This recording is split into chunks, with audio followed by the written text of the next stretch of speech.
છે ચોગટની ધરતીમાં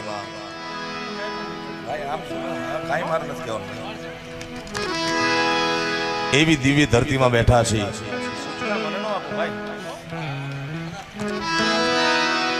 કે જ્યાં એક એવો દિવ્ય આત્મા જન્મ્યો, દિવ્ય વ્યક્તિ જન્મ્યા.